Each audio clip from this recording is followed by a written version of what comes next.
The college football experience bracketology for week 3 episode on the Sports Gambling Podcast Network. It's brought to you by Underdog Fantasy. Sign up, and when you do, sign up with the promo code TCESGPN to score up to $1,000 in bonus cash. They got college football, best ball, all that stuff. Get on over there, UnderdogFantasy.com, promo code TCESGPN. We're also brought to you by Rhythm. Get your free 7-day trial period today by going to sportsgamblingpodcast.com/rhythm. That's RITHMM. That's sportsgamblingpodcast.com/rhythm. Hey, what's up, you degenerate gamblers? This is Bill Burr, and you're listening to SGPN. Let it ride, baby.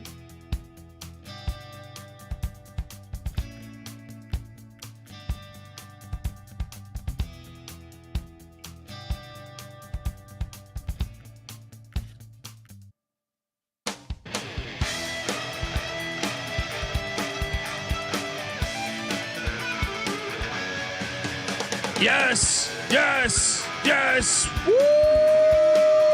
Welcome to the college football experience bracketology episode for week 3. Yes. Week 2, we Labor Day had happened. We took the week off. We knew I kind of think we were.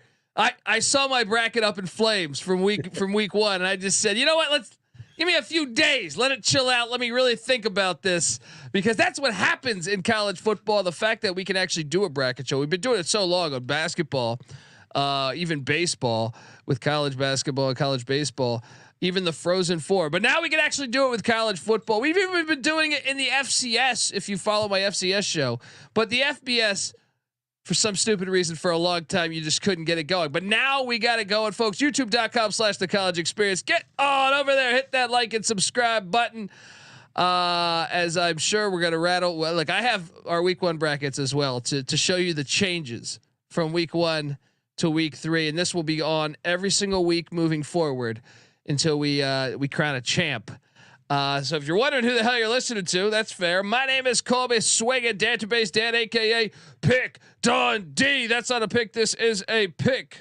He was raised in the land down under, where a man thinks on his feet, speaks with his fists, and lives by his wits. When Dundee happened, he was a superstar. And you're nothing but a chameleon, lemon-headed, coward, terrorist pussy. And I'm after you, buddy. You're gonna pay for it. Good night. Yes, that sounded like me. When I just saw the, I feel like we should just do a rant. We should just go through and talk about how ridiculous the top 25 is. So let me get this straight. Just want to get this straight. Notre Dame's at number 18 and Northern Illinois is at number 25. If there was only a way we could see the two teams go head to head, like if we could just see both those teams go head to head, I feel like we'd have an idea on which team would be better and which one should be ranked higher. Oh, am I getting ahead of myself? I am joined by my co-host. If you've listened to the college basketball experience over the years, me and this guy have been jamming out episodes for a long time. He's also got the Big 12 college experience, which he hosts. Go check that out, as well as the Ryan and Rush show. Give it up for former JMU Duke. No, former video coordinator for Hall of Fame coach Bob Huggins and Frank Martin. Give it up for Moneyline Mac, aka Ryan McIntyre. How are you, brother? I'm doing good. I do love the Dukes, JMU, and I know you're in football mode right now. Cheers to all the Dukes fans, and let's talk a little bracketology. Mac tonight. Come on, make it Mac tonight. I just want to know, before we actually get into our brackets that got sizzled up over the past 2 weeks. I mean, this is why you can't we need to not ever pay attention to the top 25, because there's so many ones that I don't understand the logic. Okay, they penalize Oregon, which I'm okay with. Oregon has looked very questionable. I thought Boise State was the better team on Saturday night. 2 special teams plays win Oregon the game, also some favorable calls. But They barely beat an FCS in Idaho. I understand them doing that.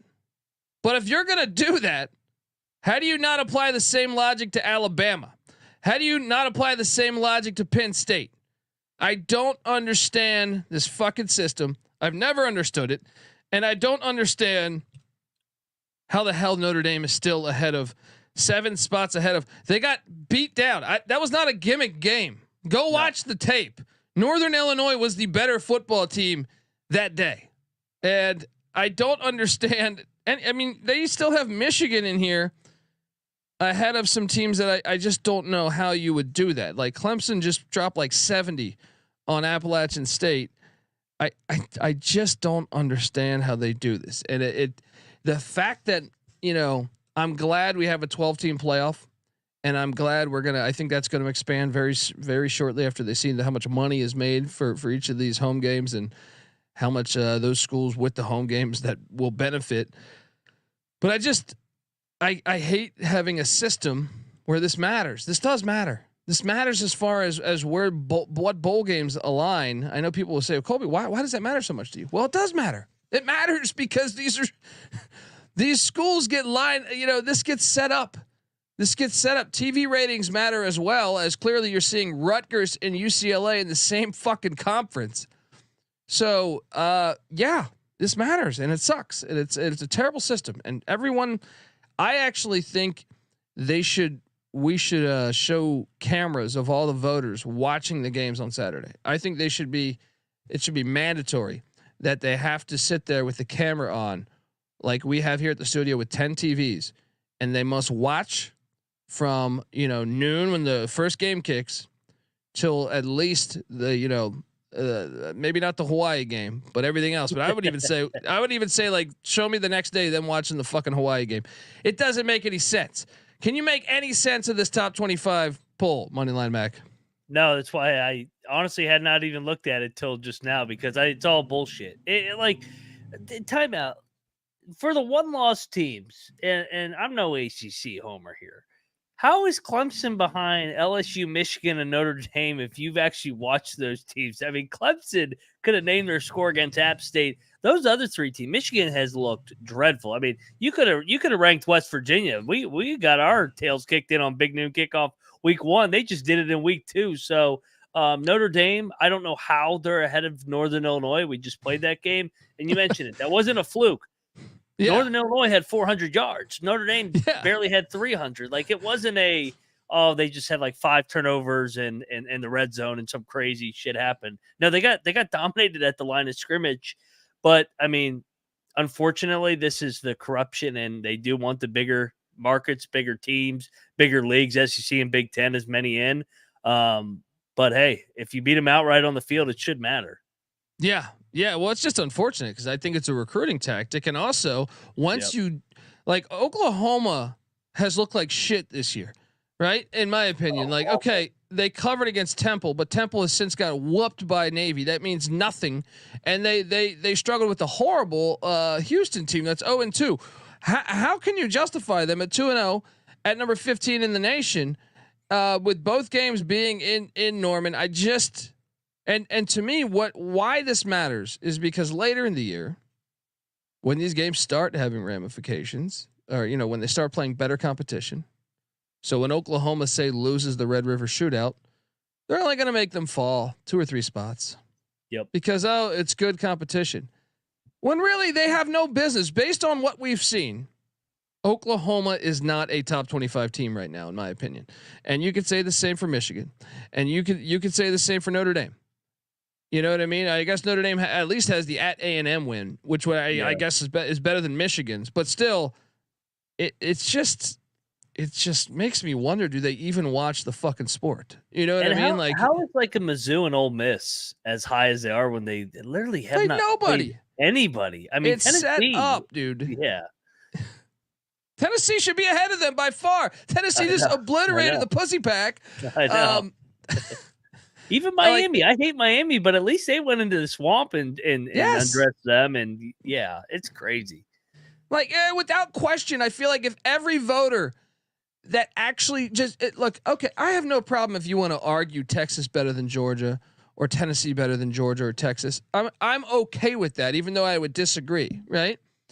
But your top 5 based on 2 weeks should be Georgia, Texas, Tennessee, Miami, USC.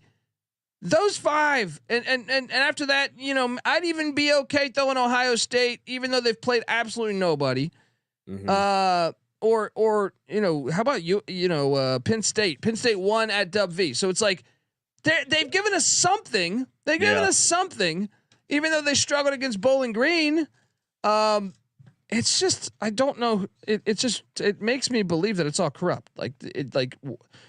How could anyone deduce that? How could anyone, watch what Miami did to Florida and say, you know what? No, they should be further back. Or USC shutting out Utah State, who's like a bowl team every year, and beating LSU at a neutral. Like, how the fuck do you not? And LSU they have ranked, so that even further, like, it's like, well, wait, Missouri's beaten Buffalo and Murray State. Murray State's a horrible FCS. And Buffalo is a bottom 10 FBS, but we're just going to put them ahead of Tennessee, who's beaten NC State, ahead of Penn State, who's beaten a Bowling Green team that was bowling last year, a West Virginia team that won 9 games last year on the road. Like, I just don't understand. Do they watch the fucking sport? They don't. No. That's the only answer that I can come to here is they don't watch the fucking sport. Luckily, it's not mattering as much and much. For years, this was based on national championships, which is even more ridiculous. Yeah. Bring back the BCS. At least they have like a formula compared to these guys where it's just like, all right, who's the biggest league and who do we want to be there? So that's who's in. Like that one year, the Big 12 got jumped over. Baylor and TCU, they both won by like 50 in the last game, and Ohio State jumps them both and gets in it. It's like, what? Don't start me on that one. And I've seen a lot of people call it like, I don't know, like I've been getting into arguments left and right for years over on the Twitters, on the X. Not you. Folks, you would never do that. Just I can't believe some people, like, I got into it with Tom Fornelli, who I think is a good college football analyst. I think he's a good analyst, but I just can't understand his logic. He says Notre Dame should not be eligible to make the playoffs when we don't even know the rest of the fucking season, right?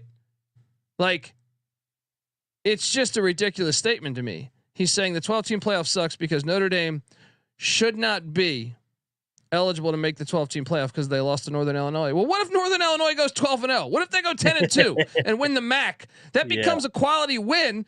How are you not okay with that? But you're okay with Virginia Tech, a 6-6 Virginia Tech team who lost to East Carolina, and Wake Forest, who with the losing record, Miami with the losing record, Pitt with the losing record.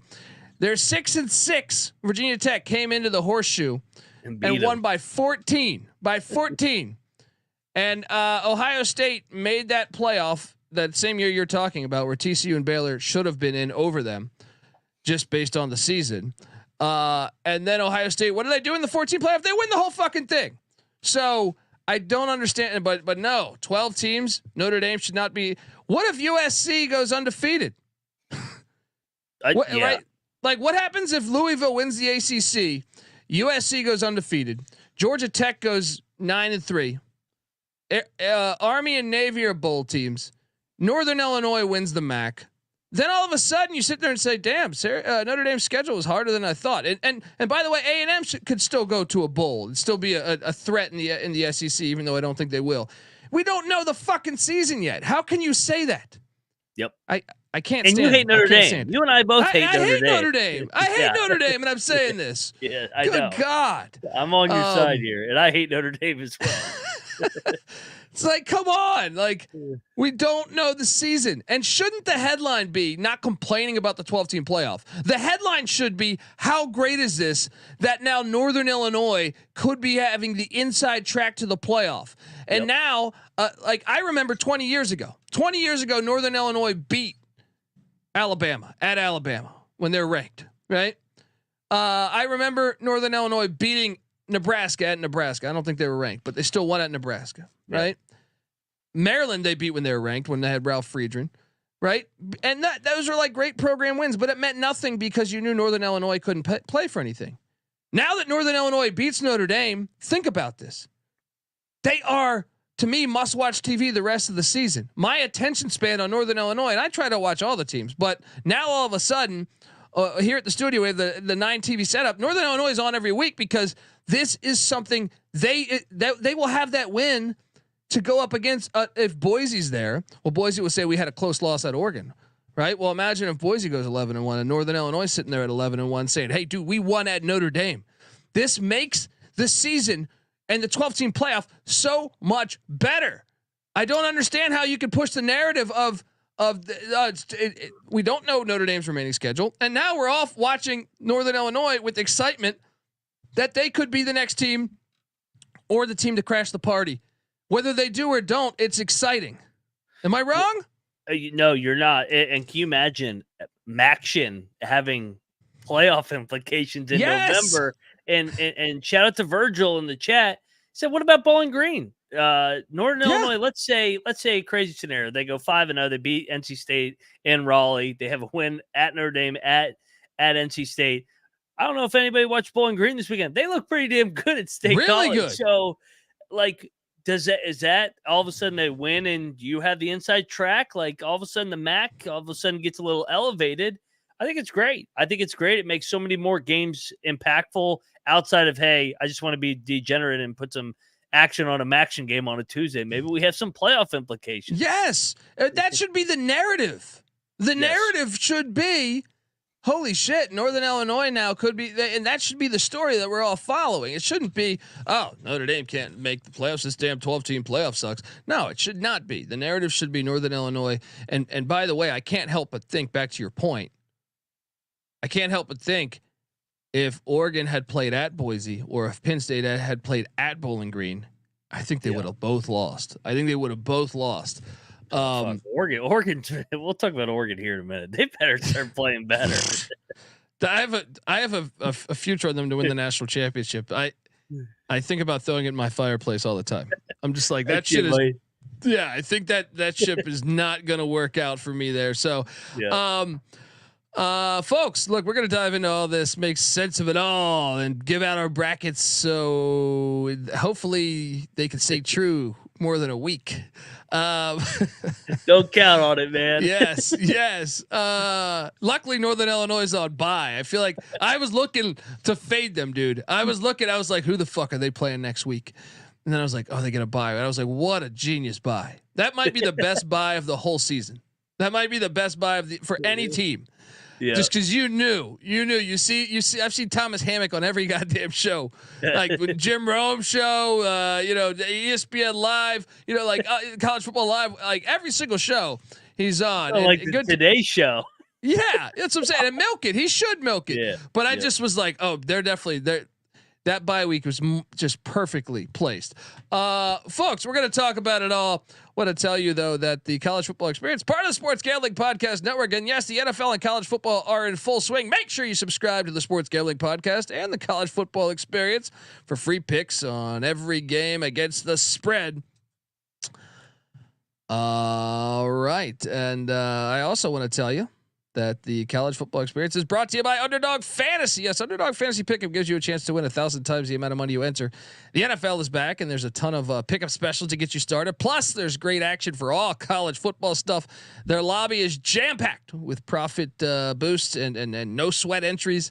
You can now use specials and boost on all flexed entries as well. So what do you do? It's sign up. And when you do, sign up with the promo code TCESGPN to claim your special pick plus first time deposit offer up to $1,000 in bonus cash. UnderdogFantasy.com, promo code TCESGPN. Back talking bracketology here. And I know we're going to get to our brackets, but I just want to highlight a couple. Now we know a lot of teams are alive, which I think is so great. Like I said, Notre Dame should still be alive, but I can't help but think about this Thursday night Arizona State Texas State matchup with the way Texas State just completely destroyed their rivals in the Battle of I-35 UTSA. And this is, from my knowledge or from my recollection, I think this is the only time I can recall a P5 coming into their house in San Marcos. And Thursday night, we're going to have this game. It's really, we have Northwestern State, South Alabama, which is kind of it's an all right game, but Arizona State, Texas State's the one to watch this Thursday, and I can't help but think with the way I saw App State's defense look. Now, granted, that's Clemson, and I think Clemson's good, but I got to put Texas State as the front runner to win the Sun Belt. And if when you asked me 3 weeks ago, I was like, oh, they're going to fuck up Arizona State, but Arizona State looks amazing. Arizona State looks. They look like 72 Dolphins there. Now this is a game, and I'm like, not only is that great for Texas State if they can knock them off. Well, I mean, I guess you'd rather have a good P5 win against you don't want to sweat out this game. I get it. You'd rather just have a dominating P5 win or P4 win. But now you're sitting there saying you could potentially get a team. Arizona State looks good enough to me. Like I'm just sitting there saying maybe they could be a contender in the Big 12. Am I crazy for thinking that? No, I'm actually way higher on them than I think Rush and Troy are. You look at the box scores too with them. They're not like, these aren't fluke wins. They kicked Wyoming's ass. And I know Wyoming lost to Idaho, but Idaho almost beat Oregon. So Idaho might just be a pretty damn good team, to be honest. But I mean, they controlled that game against Mississippi State. Mississippi State came back late. The running back, Scattaboo, he rushed for almost 260 yards. Levitt's playing better. And that place has been lit now. Can they take it on the road now? Because Tempe, that's been one of the biggest pleasants of the Big 12 so far, is how lit Tempe is all of a sudden back from the Pac-12 to the Big 12. It feels like they got a little bit of life there, Dillingham. So this is a big game. If Arizona State gets it done in San Marcos, I would argue they're a top 4 team in the Big 12. Yeah. I mean, this game is just loaded. Yeah. And if Texas State gets that dub, you're sitting there saying, hey, you look at the remaining schedule. And one of the things that I think is fantastic about this, if you're a Bobcat fan, is they don't draw Appalachian State. Mm-hmm. They don't draw Coastal Carolina. They don't draw Georgia Southern. Like the 3 best teams in the East that we think, because they're the only conference that still has divisions. So you're really thinking like, okay, I mean, I know they get Sam Houston, who's not bad in the non-con. But then after that, like, I don't know. I guess their toughest road game is like Old Dominion. So it's like you're sitting there saying there's a real path to a 12-0 season and then a Sun Belt championship appearance. Unbelievable. I mean, this is the biggest game in program history without a doubt. And trust me, if they upset Arizona State or take down Arizona State, because I guess they are 1.5 point dogs. So upset still counts. They're going to storm the field there, and they should. They should. That goalpost should be on the ground. Yeah. I can't wait. So yeah, I mean that's a big one. I know we want to get to our brackets here, but Alabama, Wisconsin. I have not been sold on Wisconsin this year, and I certainly am not sold on Alabama after their South Florida performance. Yeah. So that one though, you never know. Like to me. What have we learned this college football season is like what? So far 2 weeks in, there's what, 5 good teams? Yeah. There's like 4 or 5 good teams right now. Yeah. I don't know. I feel like this week, I know you look at the week and say it's not the sexiest of weeks, but I actually kind of like it. It's like it's kind of like a rivalry week to me, where you have the Backyard Brawl, the Apple Cup, the Civil War. I want to ask you this question, and I know we didn't talk about this pre-episode, so I don't want to hot potato you too much. But is there one, like, if you're looking at playoff contenders, who should be the most scared about being upset here going into week 3? Is it the Georgia at Kentucky? I tend to not think so, but I'm saying that's an example of what I mean. Is it Notre Dame going to Purdue? Because I will say this: if Notre Dame loses to Purdue, then I think you might be able to stick a fork in them as far as their playoff chances. But is there any that catch? I mean, Oklahoma State's heading into H.H. Chapman Stadium to take on the Golden Hurricane of Tulsa. Could that be a slippery spot for them? I know. Some people have them in the playoffs. Civil War, obviously, Oregon has not looked the part. I actually think that's probably the answer, right? Yeah, I would say the Civil War, especially with the way Oregon's look. But let me take you on a Big 12 team that's going to be heavily favored here. What's the status of Cam Rising on Saturday? They're in Logan, and like they should win even without Rising. But if they do that shit where they kind of hold them out and last minute they go with the backup, they looked questionable without Rising once again. And if they get in a low scoring game in Logan, we've seen crazy shit happen out there. So that would be one off the radar, but definitely the Civil War. In the Apple Cup, I know Washington's not really a contender this year, but Wazoo, we got to put it together a Wazoo and Oregon State money line parlay. That's like right a there. It's a hard play. And I'm with you on the Utah angle, even though they're in my playoff. I had Utah minus 14 on Saturday, and they didn't get it done. Mainly because Cam Rising got injured. That's the risk anytime you bet Utah. Mm-hmm. Cam Rising gets injured drinking a glass of milk. You know what I mean? Like, or the wind, anything. Like, it's just like, good God. Anyway, something to note is I feel like, and I watch out, folks. The weeks where you don't think the schedule, you're like, it's all right. Chaos. Those are the weeks where the biggest chaos happens, in my opinion. So buckle up for this week. All right, well, look, let's get into this madness here. So I'm going to show my bracket from week 1 first. All right, just to let you know how terrible I am at no, I'm joking, but just to show you the changes. YouTube.com/@stadium or sorry, geez, at the college experience. I'm doing too many shows. Let's jump to it. All right. This was let me switch over to this view. This actually, let me just switch with everything here. What the fuck am I doing? There we go. There we go.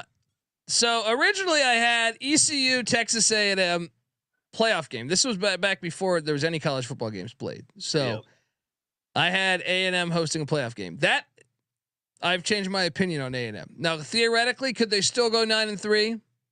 Yes, but I just can't get behind what I saw from Connor Wegman. He needs to show me, besides beating McNeese, I need to see more. So I think A&M. Now ECU, good win this weekend. Right. Still looking all right. Still looking all right. We got to stop turning the ball over, or we will lose to App State or Liberty or something like that. But what's your turnover margin right now? It's like 6 every game.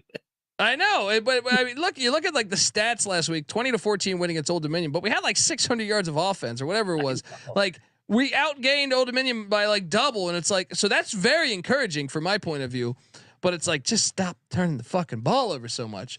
So I'm still all right there, sort of. And then Tennessee, Iowa, you'll see in a second. But I feel like I'm not hitting the panic button because they lost Cyhawk. Look. They lose Cyhawk all the time. I mean, those games are always a 1-2 point game. So it's like no panic button there. I still think Iowa can get there. I still think Iowa can get there with their schedule. All they have to do is make sure they win all the games except Ohio State, which I actually think they can. Not that they will, but I think 10-2 in the Big Ten will get you a home playoff game or a road playoff game. It'll get you in the 12 team. All right. The next part of the bracket here, youtube.com/the college experience. So yeah, the first part was ECU, Texas A&M. Remember the 4 bye weeks I had as the conference winners: Ohio State winning the Big Ten, Georgia winning the SEC, and Georgia being the 1 seed there. Utah winning the Big 12, and Louisville winning the ACC. I actually still feel all right about that. I think I'm still home on all 4 of those, right? But the other side of the bracket, so like I said, ECU A&M is a play-in game. Tennessee, Iowa, play-in game. LSU, Oregon, play-in game. And I'll be honest, I'm terrified of this one because both look like shit to me. Like Oregon's 2-0. I don't think I have LSU anymore in because the losing to USC in the opener, and then they did not look very good against Nichols. Oh, God. Yeah. So I'm just going to go ahead and say, let's cut LSU from mine, and you'll see my new bracket in a second. But Michigan, Notre Dame was my final play-in game there. Those, I'm going to remove both of those. Now Notre Dame still should be eligible. Michigan still should be eligible because it's week 2, but I'm not very confident on both moving forward. Notre Dame obviously plays at Purdue this weekend. They also get Louisville, Florida State, USC, Georgia Tech. There's still a lot of losable games out there. All they have to do is really lose one more. With not being in a conference, I feel like that's a really challenging thing there to try to walk that line, especially without a lot of meat on the bone from a schedule standpoint of view. I know Fornelli was just saying this, but I'm saying, like, who knows what these teams will be? Georgia Tech, it could be Louisville, Georgia Tech in the ACC championship. And then all of a sudden Notre Dame's schedule looks a lot better, and USC could win the Big Ten. We don't know. There's a point of the play in the games. So yeah, I had Oregon winning the national championship in my first bracket. That is that's not happening. Look, I know they're 2-0, and you could say like they could rally the troops and get it done. No, I don't think they're winning the national championship. No. To run through a 12-team playoff. They might get because they would host in Autzen, which is still very possible. They could still win a playoff game, but I would still say like that one's kind of cooked. So I'm gonna have to change my national champion. So with that being said, here is my updated bracket. And I think it's better than this bracket. Not only of course it's better as far as like, but I'm saying more data points. Yeah. But I'm saying also sexier matchups in a way. All right, let's jump on over. East Carolina still in it as they head to Austin, Texas. I still got the same, like I said, the same 4 champs. Your 1 seed Georgia wins the SEC. Your 2 seed Ohio State wins the Big Ten. Your 3 seed Louisville wins the ACC. Your 4 seed Utah wins the Big 12. So I'm still there. That has been, I feel all right about that. But now I have Texas in beating Michigan, and then looking at the way Texas's schedule, I thought was, I have a minus. I have a Texas to not make the playoffs. I forget what the value was on that, but I bet that I'm going to lose on that, because you look at I thought Kentucky might be all right.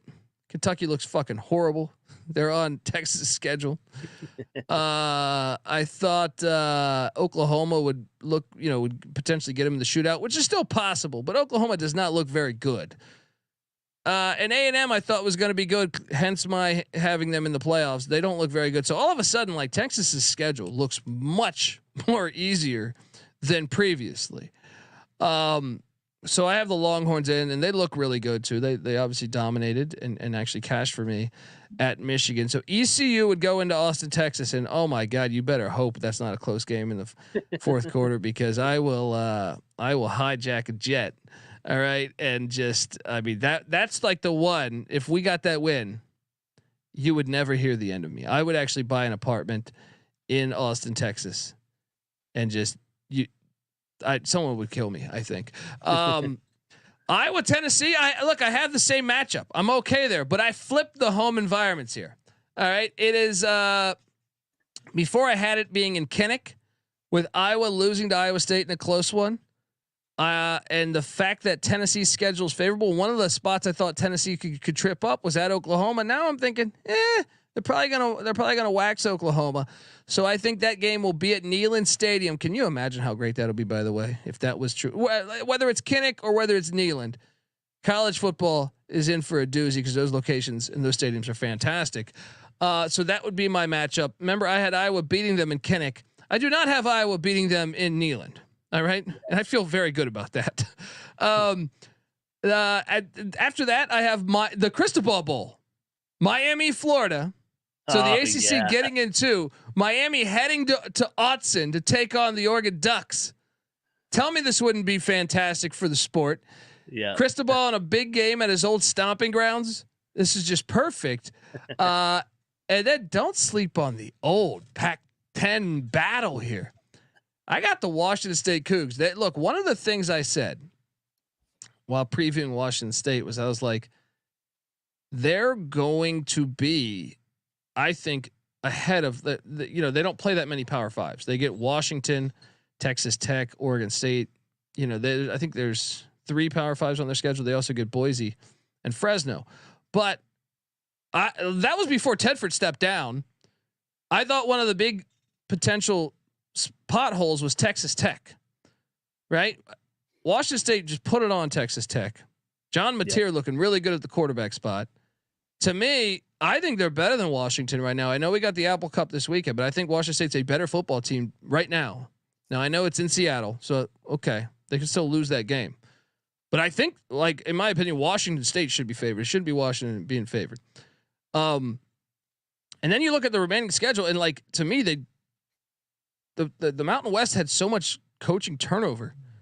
I think Washington State's going to run through it. Like, okay, the Boise game, that's the one they probably lose. You're telling me if Washington State goes 11-1 with 3 Power 5 wins, they're gonna get in, I think then.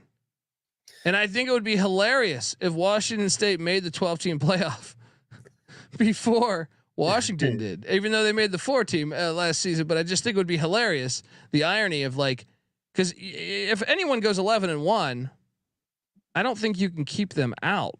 You know what I mean? Like, yeah, not out of the Mountain West. Yeah, and that's what I'm saying. And then having a win against Texas Tech, and then I even think 12-0's on the table. If they get Boise, that Boise game, I mean, I would favor Boise because I think it's on the Smurf turf.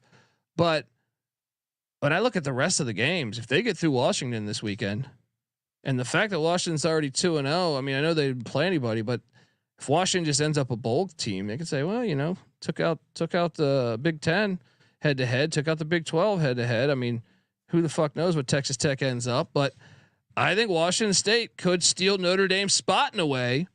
So I got Washington State playing at the Coliseum against USC in an old Pac-10 game. Oh, that would be dangerous, man. That would be dangerous. So, yeah. All right, folks. Look, I want to tell you the college football experience is brought to you by BetUS. Yes, we are brought to you by BetUS. Bet with the best in the business. BetUS. BetUS has been around for more than 40 years. Bet anywhere. BetUS is available in tons of locations, including internationally. BetUS has a massive props menu. The same game parlays. Some of the best boosts in the business. So get on over there, and they have all new live betting experience that you should check out. So hop on over there, easily deposit using cryptocurrency and get lightning fast payouts. I can tell you one that I'm jumping in. I'm jumping on the Indiana Hoosiers -3 at the Rose Bowl this weekend. Jump in on that. Oh, yeah. Kurt Signetti, aka JMU 2.0, is going to go out to the Rose Bowl and get that dub against the Bruins of UCLA, I believe. So use our link to sign up and get 125% deposit bonus on your first 3 deposits. Go to sportsgamblingpodcast.com/betus. That's sportsgamblingpodcast.com/betus, so they know that we sent you. We're also brought to you by Rhythm. Have you ever wanted to create your own sports betting model for football? Do you even know what a sports betting model is? SGPN's proud partner, Rhythm, is the #1 AI-powered sports betting platform that helps provide bettors of all levels the ability to build custom predictive betting models in seconds and get predictions for betting on money lines, spreads, totals, and props. Build your own model, or you could copy the top performing models from the leaderboards. But look, Rhythm gives you predictions for every game and player prop, and just has a slew of stats, research, and trend analysis that'll give you more betting insight. Another one that I like for this week, if we're really diving into it, I know I got to do the pick show tomorrow night on the College Football Experience, the Week 3 preview and picks, but I'm getting Old Dominion at more than 2 touchdowns. What? Virginia Tech at Old Dominion? Give me them Monarchs. Oh, that's 2 years ago. Yeah. They're 0-2 at that building. You think they're just going to walk in there? ODU solid. All right. So hop on over there. Claim your free 7-day trial period today by going to sportsgamblingpodcast.com/rhythm. That's RITHMM. That's sportsgamblingpodcast.com/rhythm. All right. Back on the college football experience. Going through our brackets here. I'm about to get the money line max, but so I changed my national champ. As you can see, youtube.com/the college experience. I have Texas squaring off against Utah and Glendale, Arizona in the second round there, Fiesta Bowl, right? And then I got Tennessee beating Iowa and then moving along to take on Georgia. Unfortunately for Vol fans, that game's in Atlanta. Again. I know. They just please, what do we got to do to not play? Do we need to give the best team a home field advantage? You know, this many times, you know what I mean? Like, this is just Played a crazy. in Athens. Yeah. I mean, might as well. At least it's a great location. Like, who cares about this filthy? Like, look, Sanford Stadium is way better than that bullshit in Atlanta. Anyway, unfortunately for Tennessee, they just don't match up well with Georgia. Kirby Smart fucks them up every time. Yep. So I have Georgia taking down Tennessee, especially in front of a home crowd. I have Utah upsetting Texas though, and I need Cam Rising to be healthy for many reasons. A, he originally went to Texas and transferred to Utah because he got beat out by Casey Thompson, which I think is ridiculous. So I'm sure he has a little chip on his shoulder from that, which I think would play well. But I need him to be healthy for that. That was my only hesitation. I almost put Texas above Utah because I was like, man, if Cam Rising is not healthy, Texas will win by fucking 31. You know what I mean? But if Cam Rising's healthy, 7-year quarterback, I do think they can and I think they can bang with Texas too a little bit. So, that's my scenario there, which sets up Utah, Georgia, and I have Georgia winning that. Now, on the other side of the bracket, I have Oregon. Come on, Cristobal coming into Autzen. They're going to be eating them up. You know what I mean? And Cristobal in a big game. Give me Dan Lanning. Even though Oregon's looked shaky, I think Dan Lanning and Oregon would beat Miami in Autzen Stadium. They move along to the Rose Bowl to take on Louisville, right? And then Washington State, USC in the Coliseum. I do think USC would win that game. And then take on Ohio State there at the Sugar Bowl in New Orleans. That would set up though Oregon, Louisville. Guess what? Oregon don't look that good this year. Jeff Brown in a big game, Rose Bowl. Give me the cards to upset the Oregon Ducks and move along. All right. Then you have USC, Ohio State, as I mentioned in New Orleans. I have Ohio State taking down USC. That'd be a nice matchup because we don't get to see that in the regular season.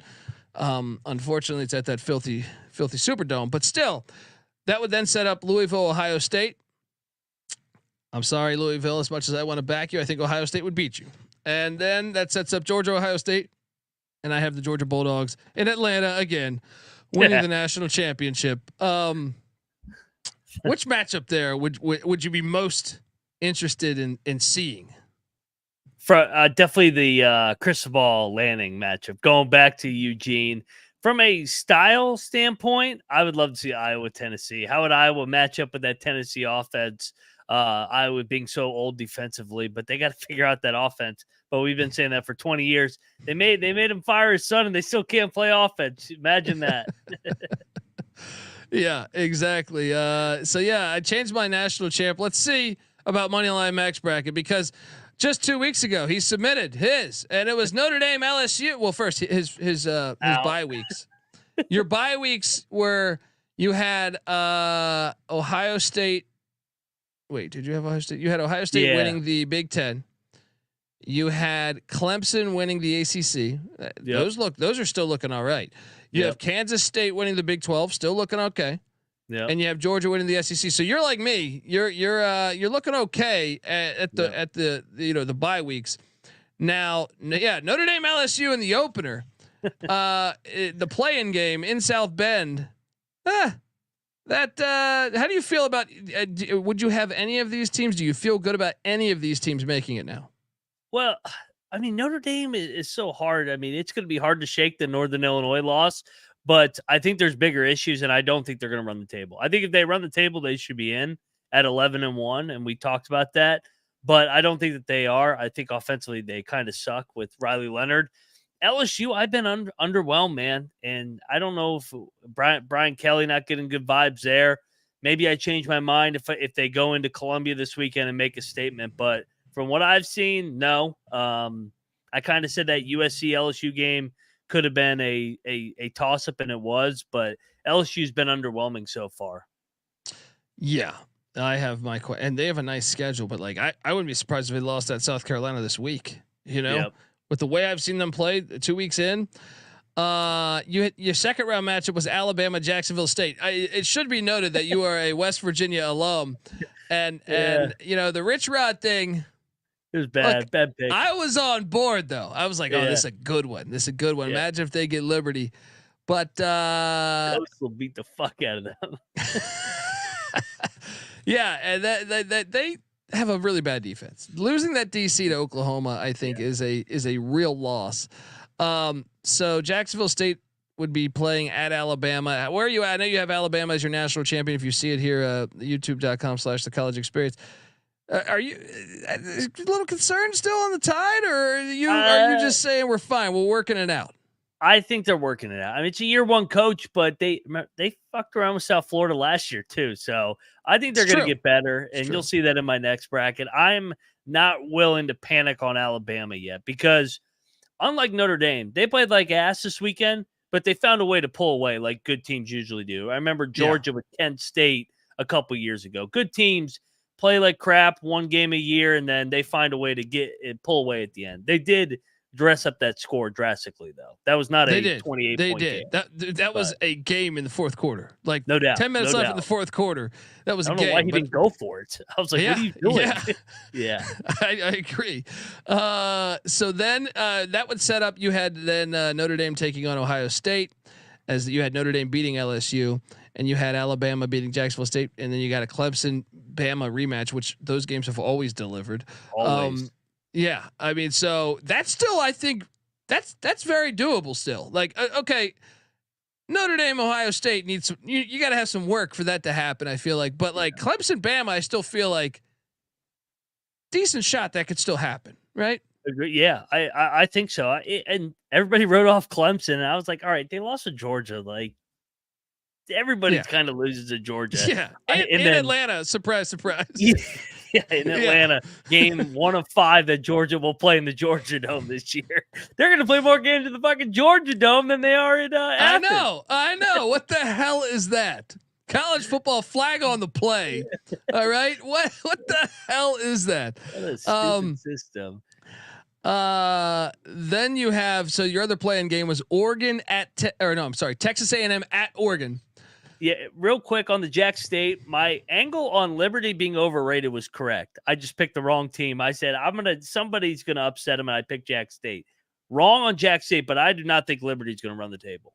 Oh, after watching them last week, no, way too much hype. Everybody's penciled them in at 12-0. No way, they're not good enough. Yeah. They got lucky last year, so they were down 8 in the fourth quarter to New Mexico State. Yeah. And I don't expect New Mexico State to be setting the world on fire this year, but we shall see. Where are you at with Oregon? Where are you at with A&M? I'm kind of like you on both. Oregon, I think they're going to get there because I don't think the Big Ten's very good, and I think they're going to figure it out. They got too many dudes, but they got to figure out that offensive line, and they got to figure it out like Saturday, or they'll get beat by in Corvallis. A&M, I don't think they're going to make the playoff, but I do think they'll get better under Elko. I don't think they're going to spoil Texas's playoff party like I had projected initially. Yeah, me too. I was so excited about that. Now I'm like, I know. fuck. We tried to talk it into. This is a problem when you do a preseason. You're like, this is going to happen. Yeah. It's like, no, it's not. Yeah. And then you had Michigan hosting Utah in Ann Arbor, the big house, right? Where are you at with this one now? Noah Beanick, I was busting his balls. I said, hey, you guys suck just like us, but at least you got a national championship last year. Michigan's out. It's a rebuilding year. They got their national championship. They'll be back eventually. Utah, I'm still there, but they better get him. They better get Cam Rising healthy, man. Good God. I mean, it's almost like a joke at this point. I know. He injured his thumb on the water cooler. I'm like, come on, man. It's like, how many times can you I almost feel like I'm the fucking idiot for taking Utah because I'm like, this isn't sustainable. Like, he's not going to make it through 12 games. We'll see. But then your second round matchup was Georgia, Utah, Kansas State, and Oregon. You had Kansas State beating Oregon. You had Georgia beating Utah, which I still think that is really both of those are still very much in play. You know what I mean? I really feel like your second round, the only one that seems a little bit Notre Dame cooked is that Ohio State Notre Dame one, but that could still happen though. Like if Notre Dame goes 11-1, it could still happen, but I feel like there's got to be a lot of work done there. The other three, I think actually really could be games. I feel like you might have a better second round matchup than mine was set up to be. And then you have Alabama beating Georgia in the national championship as Kansas State takes on Georgia, Ohio State takes on Alabama, and you have Bama taking down the Buckeyes, and you have Georgia taking down the Wildcats of K-State to play for the Natty. All right. Well, this is your revised copy. We'll see what Moneyline Mac has done to change things. Yep.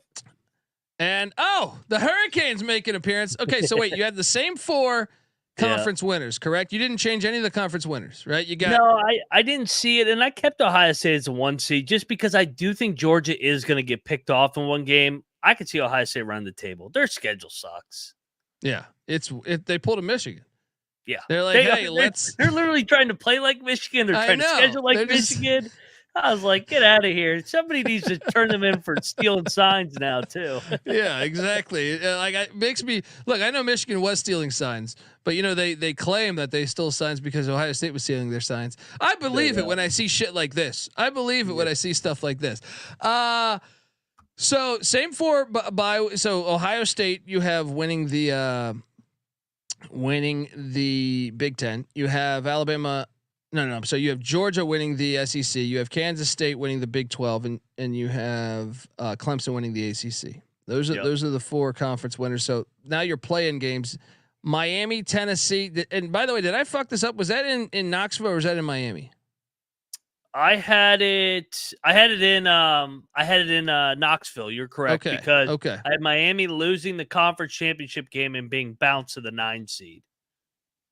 Yeah. Okay. That game would be hilarious. And by the way, I went to a Miami Tennessee game in Neyland back in like 2002 or 3 in the pouring rain. And it was awesome. It was actually kind of a blowout, but I mean, it was a fun experience just cause I was shit hammered on the Tennessee River all day. But that game would be a pretty, that's a pretty fun matchup to me. It's a pretty fun matchup. Yeah. And at least it wouldn't be at Miami Gardens because Miami Gardens would make it a little more boring. At Neyland would be, okay. They do college football right there. That would be perfect. They would take over Miami. Yes. Big Orange. Yeah. Yes. But it's just not the same though. It's like an NFL stadium. It just kind of sucks. Like when it's at Neyland, that place is special. You know what I mean? That place is sacred. So love the fact you have it in Neyland there. And you have the Vols beating Miami and then setting up a matchup with Ohio State in the second round in the Fiesta Bowl in Glendale, Arizona. Then you have Alabama, Northern Illinois, and I mean, I had to get Northern. I said, man, we may not get this chance. They deserve it. They're in my bracket until they get beat. They have the best win of college football so far. Well, and that's in Tuscaloosa. Well, guess what happened in Tuscaloosa? Guess what happened in Tuscaloosa the last time they put Northern Illinois on the schedule? Whew. Yep. I know. Yes. That's a real thing that happened, folks. Dude, that would be an amazing matchup. I mean, look, maybe Bama skunks them. I have no idea, but I'm just saying the fact that the history is there. So, and Thomas Hammock was the running back on that team. Mm-hmm. Yep. So it's like, not only your head coach is the guy that went in there and got that dub, but you have Bama beating Northern Illinois, of course. And then, that sets up Clemson Bama. We're still on par with Clemson Bama. I like that. Those games have always delivered, and that game's at Atlanta at the Peach Bowl. Then you have Texas, Penn State. Texas going into State College. Are you flip these? This is one's supposed to be in Austin. Yeah. Okay, my bad. I need to really pay attention to the locations next time I build these graphics. So wait, that's a bummer then because I wanted it to be cold weather. I wanted it to be but. Yeah, if this happens, Tennessee's going to fuck them up. I'm sorry, Texas is going to fuck them up then. And you do have Texas beating Penn State. Do you think that would be a very cool matchup though? Because I can't recall them really ever playing.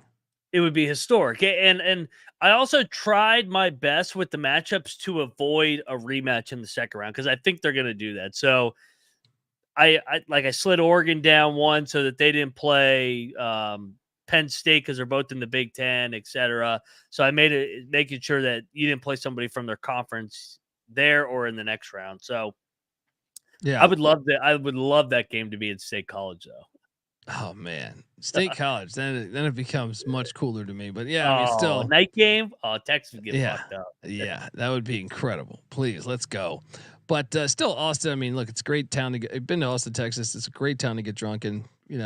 And Darrell Royal Stadium's a great stadium. It's just, I feel like that game could be blowout potential still though. If that was, it'd still be exciting though. It'd still be super exciting. And then you have the old I like this here. I know. This is the old. How many Pac-12 championship games do we see Oregon and Utah do battle in? You have Oregon. Is this one in Salt Lake City, or did I mess this up? It's in Eugene, but I don't think it matters. I think Utah's going to go in there and beat them like they always do. Yeah, that's a phenomenal game there, and you have Utah taking down the Ducks. Quack quack.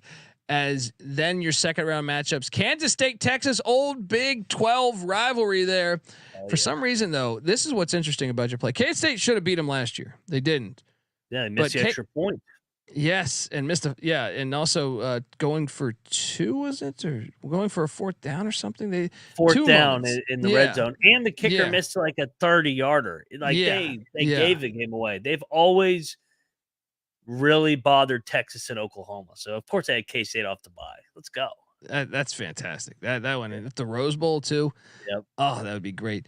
Then you have Georgia, Utah doing battle. See, I have Georgia and Utah as well, just different side of the bracket. Believe it or not, I actually think Utah could fuck with Georgia more than most teams on this thing. Yeah. If they have Cam Rising healthy, you saw, Whittingham beat Saban in the Sugar Bowl. Yeah. And to me, it's just they're like, when I picture Georgia against Tennessee, I see blowout. When I picture Georgia against Miami, I see blowout probably. When I picture okay, Texas could bang with them. Oregon, I don't think so. I think they get blown out. K-State against Georgia, I'd say they get blown out. But I think Utah might have the remedy to bang with them.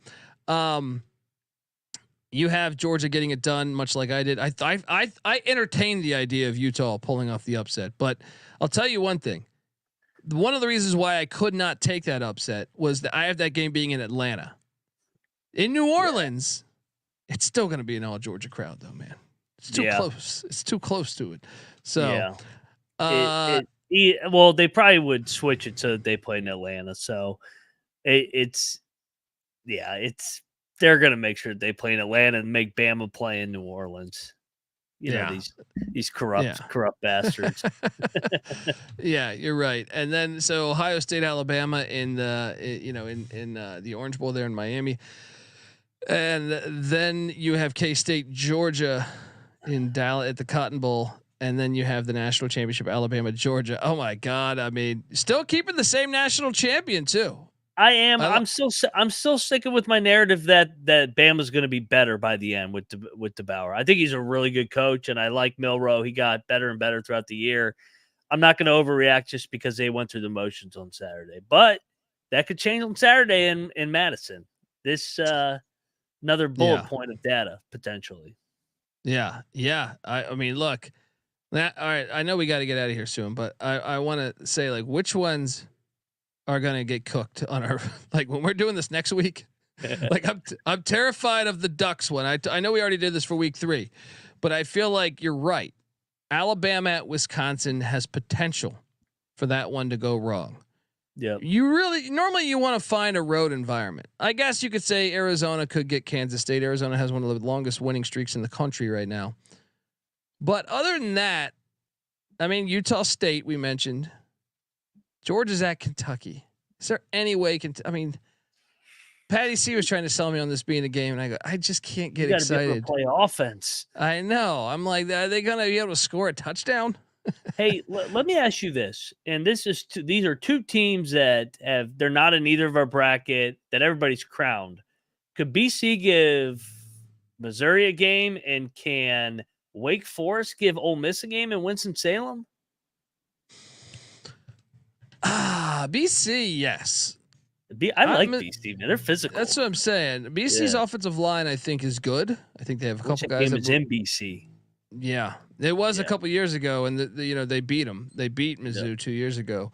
But Missouri lived and died by the sword last year. They beat Middle Tennessee by 4. It was, or 5, I forget. Mm-hmm. And I just feel like they got a lot of close wins. I understand they look great through 2 games, but those are 2 bad opponents.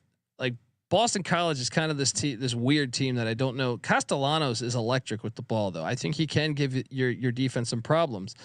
The offensive line is pretty good, and the fact that they've already gone on the road once, I think helps BC saying, okay, we know this environment's going to be lit. We've been here. Let's focus on this. Now, I mean, I think Missouri should be favored, but I still think like if you told me, I think BC could. I think that's a game. I think that's a game there in Columbia. The other one, Wake. Oh man, Wake should have beat Virginia last week. So I'll say this: Ole Miss. I'm never all the way bought in on Ole Miss with Lane Kiffin there. Like they're always kind of a gimmick team to me. Yeah. But I kind of think Wake's a gimmick team too, like a much worse gimmick team. Yeah. You know what I mean? We like Clawson's a good shit show gimmick game. Yeah, I mean, I don't know if I can get on board with Wake Forest. Like I watched their week 1 game against North Carolina A&T, and they opened that thing up late, but they struggled for that first half. And then last week they were up big on Virginia early. They haven't been able to put a complete game in. So I question the Wake Forest one. I don't think that can actually happen. If I had I would be very surprised if they won outright. Now BC, I'll take you on that one as one that the upset I think is in the cards. Like that could happen. Between Bama, Wisconsin, who's Miami got this week? They on bye? I think they're on bye. Yeah. Hey, Tennessee has Kent State and Neyland. They've been doing that shit for a long time too, man. They're like, I can't stand that. They're like the SEC loves to schedule the worst 2 MAC schools. I did a deep dive on this over like 20 years. UMass might have been Ball State.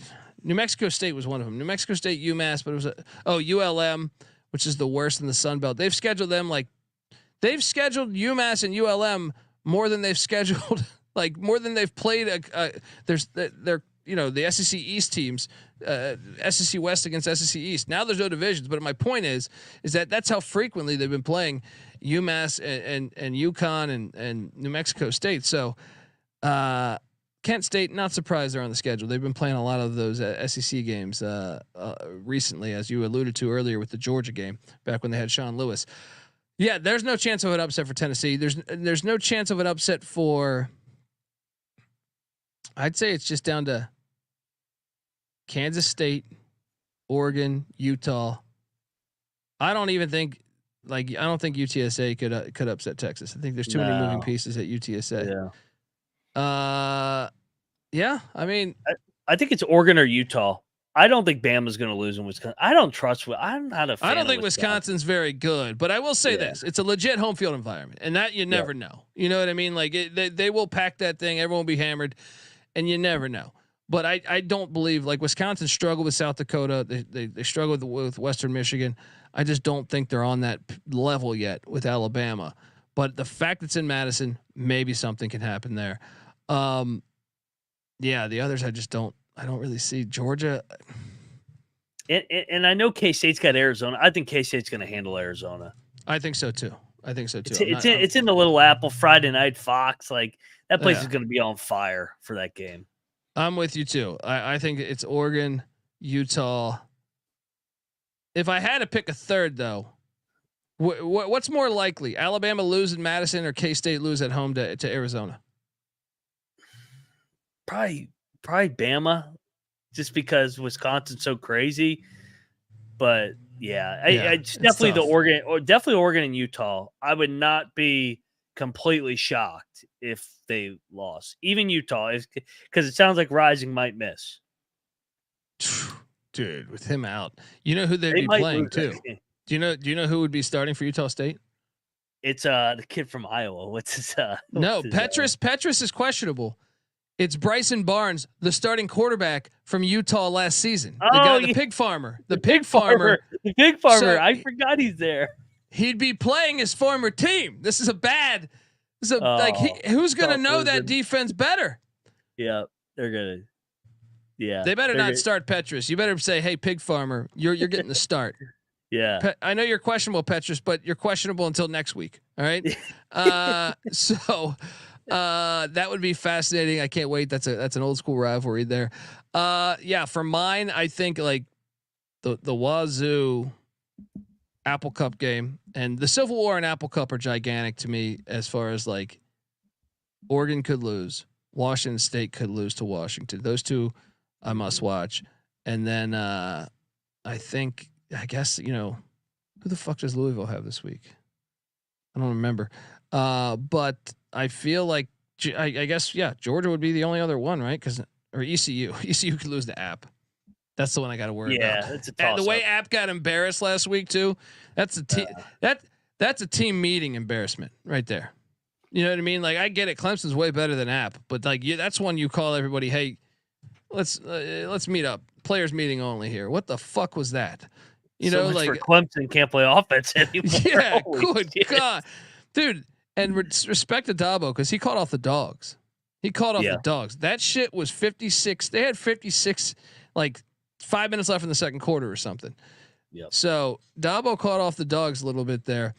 Yeah, folks, look, we're doing this every week. This is why the 12-team playoff is great. So get on in. I've already had to switch my national championship. I appreciate the fact that Mac has not switched his national champion yet. We'll see. We should set the over. Let's set the over and under on how many times we'll switch our national champion. I feel like I'm pretty good from here on out. All right. I feel like I have one that I feel with how many games are in Atlanta. I don't know that I will switch. I don't know that I will switch my national champion the rest of the season unless Texas bodies them when they play. I'll set mine at 2.5. 2.5 is where I think where we should set that number at. I've already done it once too, so pretty damn close.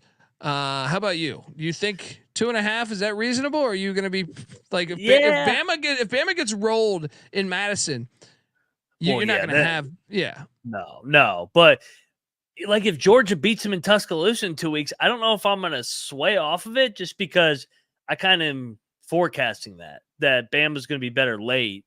Georgia's really, really good right now. Just as Clemson. I mean, that's all I could think about with that Clemson App State game. How good is Georgia? My Lord. Yeah. No, I think there's a big gap personally. That's why they're my national champion, as you've heard here. Picked. You're really going out on a limb there. All right, folks, that's our show. Make sure you give Moneyline Mac a follow on Twitter at Moneyline_Mac. I'm on Twitter at @TheColbyD. The College Football Experience is on Twitter at TCE on SGPN. And check out the Sports Gambling Podcast. We're going to be live talking college football week 3 in about hour and a half here. So buckle up. All right. We got a good show coming for you.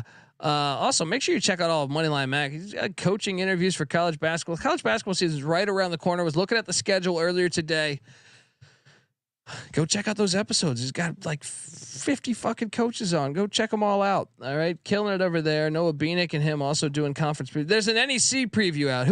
Anybody that needs to, that's what I'm saying. You want to find out about the fucking Long Island Sharks? Well, you jump over there, you check out, that preview in the NEC and the SWAC. Once again, the College Basketball Experience, iTunes, Spotify, all that good stuff. Also check out the College Baseball Experience and the Stadium Heads podcast. We talk about the history of college football stadiums. Also, the FCS College Football Experience. I think you'll dig that. There's some sharp edges there. Some big dogs hit. Shout out to Central Connecticut State, the real Blue Devils. 24-point dogs, no problem. Win on the money line against Fordham there. So jump on over there. There's money to be made in them there hills. YouTube.com/the college experience, the hub for all of that stuff. Get on over there, hit that like and subscribe button. Until next time, this is the College Football Experience, bracketology style. You better start thinking about yours. And we out of here.